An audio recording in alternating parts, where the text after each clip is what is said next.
Whew. All right, let's get to it. Am I good? Okay. What's up, y'all? Hope y'all doing good. I'm Anthony K. Thomas, and whether you're watching this on my Wrestling with Rumors channel or on my AKT Publishing channel, welcome to a little bit of story time. The reason why this particular video will be on both channels is because I'm going to be reading the thing that I'm going to be telling a story from in this book. No reading. If you want to read this book for yourself, go ahead. It is a story about my life in a nutshell. The most honest, the most open I am in my life, in the people I talk about my father and his death. I talk about my mother. I talk about love. So many things I talk about in this book. Some of the names in this story have been changed out of respect. But it is a story about my life, and the reason why you will be watching this video is on both Wrestling with Rumors channel and on AKT and on my AKT Publishing channel is because it's on my Wrestling with Rumors channel because I am going to be talking about the one thing in my life, the one constant thing in my life is wrestling, pro wrestling. I'm going to tell a little story about it. Now, here on my Wrestling with Rumors channel, I have told the story of when I became a pro wrestling fan, 1987, but I didn't go any further than that. So this really continues from that little thing that I talked about here on my Wrestling with Rumors channel. But for those who are watching this on my AKT Publishing channel, it's a little new for you. So, and we're also continuing on making these videos as I tell stories from my life in a nutshell. So for those on my AKT Publishing channel, here's another one. And let's get into it. Story time. So chapter 5 in this book, Let's Talk Wrestling. It all started 1987. I was at my friend's house, middle of spring, and we're coming inside. It was getting hot on that particular day. We're going inside, and we're about to play some Atari, and he hadn't gotten a Nintendo yet. So Atari was what he had. So we're going inside, we're going to play some Atari, and as we're going inside, his father is on the couch holding a beer. I think it was a Budweiser. It was 1987, so it probably was a Budweiser for 1987. And I see this guy on this top rope, which is what I learned it being called the top rope later on, but he's on the top rope and he's about to drop this elbow, and he dives in the air, lands on this guy with an elbow, and eventually wins that match. And that was Macho Man Randy Savage diving from the top rope, dropping the elbow on Ricky the Dragon Steamboat. The Intercontinental Championship was on the line, and this was WrestleMania 3. And that was my introduction into pro wrestling. I sat on the carpet, did not care for Atari, did not care for video games. I cared what was on the TV screen, and I was hypnotized by it. And I fell in love.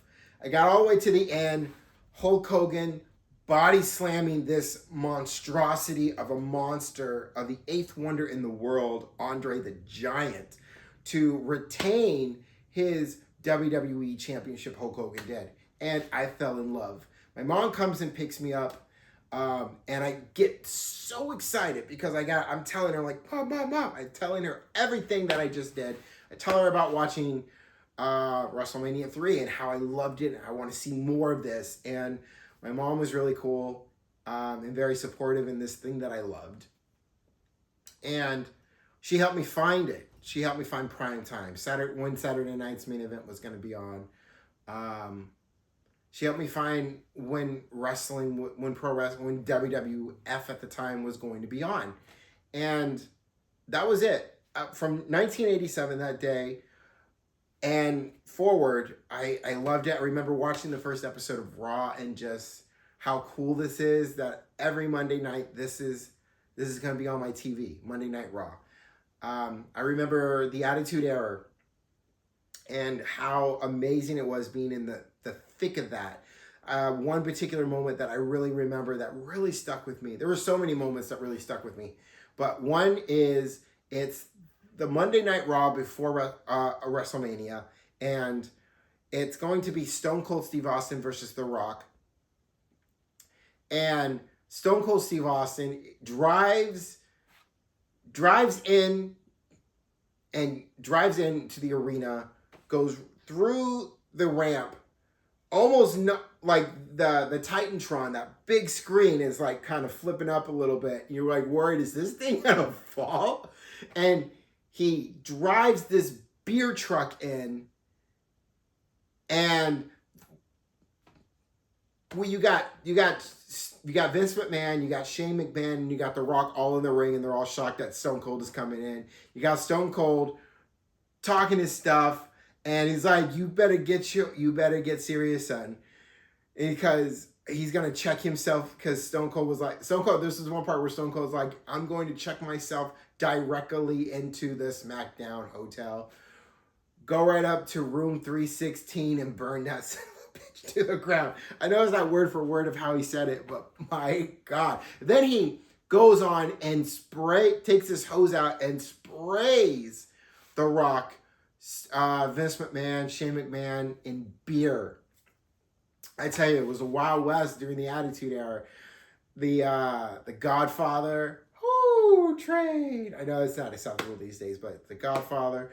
You had DX, you had the New Age Outlaws, ladies and gentlemen, boys and girls, children of all ages, D-Generation X proudly brings to you its WWF Tag Team Champions of the World, the Road Dogg Jesse James, the Badass Billy Gunn, the New Age Outlaws. And then Mr. Ass Billy Gunn would say, and if you're not down with that, we got 2 words for you: suck it.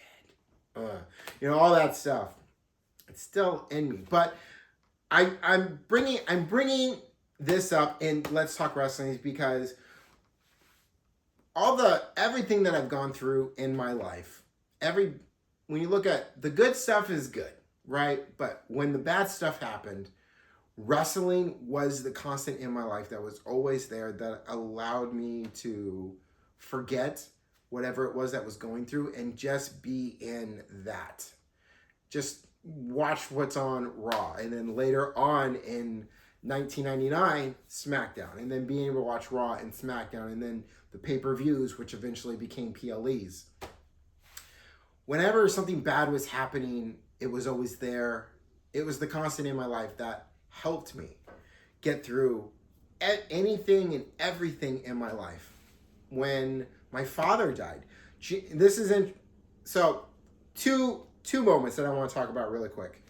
On February 14th, Valentine's Day 2005 was a Monday. Catching my ex-fiance cheated on me. I remember leaving. I remember how I felt. I didn't care anymore as far as living. Like it broke me so bad that I drove for God knows how long, and I found myself at this cliff, and I'm about to jump, and I don't. There's this voice in my head that I will get into who that voice was, and it was her, and she was a friend of mine that I met when I was working in retail at this market called Glen Ellen Market. And I'll get into her another time for all of you who are watching this on my AKT publishing channel. But anyway, so after that, I go home, and at that time when I was with my ex-fiance, she was not a fan of me being a pro wrestler. She wasn't a fan of me being a writer either. She tried to stop me from being a writer. She would tell me a couple times how it's a waste of my time. That'll never get me anywhere. So hearing that, it did kind of stop me for a little bit, and I felt lost in that point. And it was the same thing with pro wrestling. She tried to get me to stop. She tried to get me to stop watching wrestling because she wasn't a fan of it, and she didn't want me to watch it. But my parents would record it for me. We had still with the VCR and a blank tape. They would record They would record Raw. They would record SmackDown, and they would record the pay-per-views that would happen, when they would come on. And I would go over every Tuesday and every Saturday, and I would visit with my parents for a little bit, and then take 2 hours and watch Raw or SmackDown, or take 2.5 to 3 hours and watch the pay-per-view on a Monday. And that's how I continue to watch wrestling. So they were still doing that after my ex cheated on me. So after I drive back to my parents' house, and I open the door. And I'm going to talk about this again, but more on what my father was for me in that moment. My father tells me to come in, tells me it's going to be okay. And I go into an empty room that they have. And this empty room had a bathroom in it. Great room. And it had the TV and the VCR in there. And grabbed the chair from the kitchen. And I just sat there and I watched Monday Night Raw. And in doing that, as low as I was feeling in that moment, I was able to forget for 2 hours while watching Monday Night Raw. And it felt good. And I remembered what happiness felt like in that moment. And then there was another time on January 8th, which was a Tuesday in 2019. Now, in 2019, SmackDown was on Tuesday nights, live Tuesday nights. And even before that, SmackDown was always a taped show. In the beginning, before it became a live show, SmackDown was a tape show that they would tape on Tuesdays. And then they would air it, and then SmackDown would originally air on Thursday nights on a network called UPN. Way back in the day, 1999. And it was on a network called UPN. And that's where SmackDown was, and it was taped on Tuesdays, and then they would air it on Thursdays. So they still kept, so when SmackDown went live for the first time, well, it wasn't like it was the first time every week going live. There were occasions where SmackDown would be live on Tuesdays, but it would be special occasions. This was the first time that SmackDown, at that time, this was the first time SmackDown was going to be live every Tuesday night. So when it aired live on Tuesday on USA Network at that time, everything WWE as far as television programming was USA Network. Monday Night Raw and SmackDown were both on USA Network at that time. So January 8th, Tuesday, SmackDown is on, and I remember that whole day just being outside of my body. My father had just died, and I still went to work because I didn't really know what to do with myself. I know I should have stayed home that day, but I didn't. I went to work. I really felt like, even with my father's death, I really needed a distraction. I really needed to be somewhere else. I couldn't deal with it. And I took that day to be at work. And my boss was really cool, and I asked her if I could take some time off after that day. And she said, yeah, take the time off. So I did. But later that night when I got home, and I wasn't even at work for that long. I was at work for like a couple hours. You know, I was there until about 3:30. I was there until about 3:34. At least until the kids in my classroom went home. Usually I would have stayed past to wait for most of the other kids to go home too. But I was only there. They only had me stay until about 3:34. So I go home, and after that, my mom is just, she's keeping herself busy and doing everything that she needs to do as far as getting my father's ashes cremated, because that's what he wanted. And she had people coming in, visiting her and checking in on her. They were checking on her, and that was good. My mom and I had our own way of dealing with it. We still do to this day. It's been 7 years. We still do. But that night, Tuesday night, Monday Night Raw, SmackDown came on. And for those 2 hours, from 8 to 10 p.m., I got to forget. I got to forget for those 2 hours everything that I was going through in that day. And I allowed myself to be happy for those 2 hours and watching SmackDown And it was good. It was good for me. 10 o'clock came, SmackDown went off, it all came back. And you skip ahead a couple of days later, you get to a Saturday, and at that time, 2019, NXT had a second program called NXT UK. And they were having a, I guess, PLE, pay-per-view. It was on the WWE Network. It was NXT UK TakeOver Blackpool. And those NXT UK takeovers in Blackpool or wherever in the UK were incredible.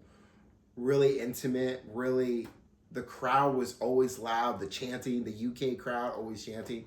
It was a good show. Man, that really added to help me, and that was also there for me to help forget. So, in those bad moments, pro wrestling, be it mostly WWE, has always been there for me in those lowest moments to help me forget, to remind me what it feels like to be happy, and to just give me a moment of forget, and to just be in this place that I call paradise for me. It's my escape from the world when I can't really, when I really can't go anywhere to escape. I can go in my room and I can just escape into what is WWE, Raw, NXT, SmackDown, or any of the PLEs. So, yeah. And that's what it's been to me in my life. It's been that constant in my life. And I appreciate it for that. I appreciate pro wrestling for that, be it WWE, TNA, AEW, but mostly WWE for me in that case, because that's where it started for me, and that's where it will always be for me. That is my love right there. That is my constant. That is my always there for me when I need it the most. So I appreciate that. The people in my life, they come and go. They'll either be there or they won't. But pro wrestling, WWE, it's the constant that is always there in my life. And I appreciate that I have that. So anyway, I'm Anthony K. Thomas. This has been story time from my life in a nutshell. If you haven't read the book yet, and if you would like to, go ahead, click the link in my bio. That will take you to my Linktree page where you will see my life in a nutshell, as well as many other books and short stories I have available now. And if you're watching this on my AKT Publishing channel or on my Wrestling with Rumors channel, go ahead and hit that subscribe button so you keep up when all new everything drops on either of these channels. And go ahead and leave a comment. Hit that like button. And I appreciate all of you for watching, for listening, and hope you all have a good, fun, and safe day. Take care of yourselves out there, and I will see you all on that next one. Peace, y'all.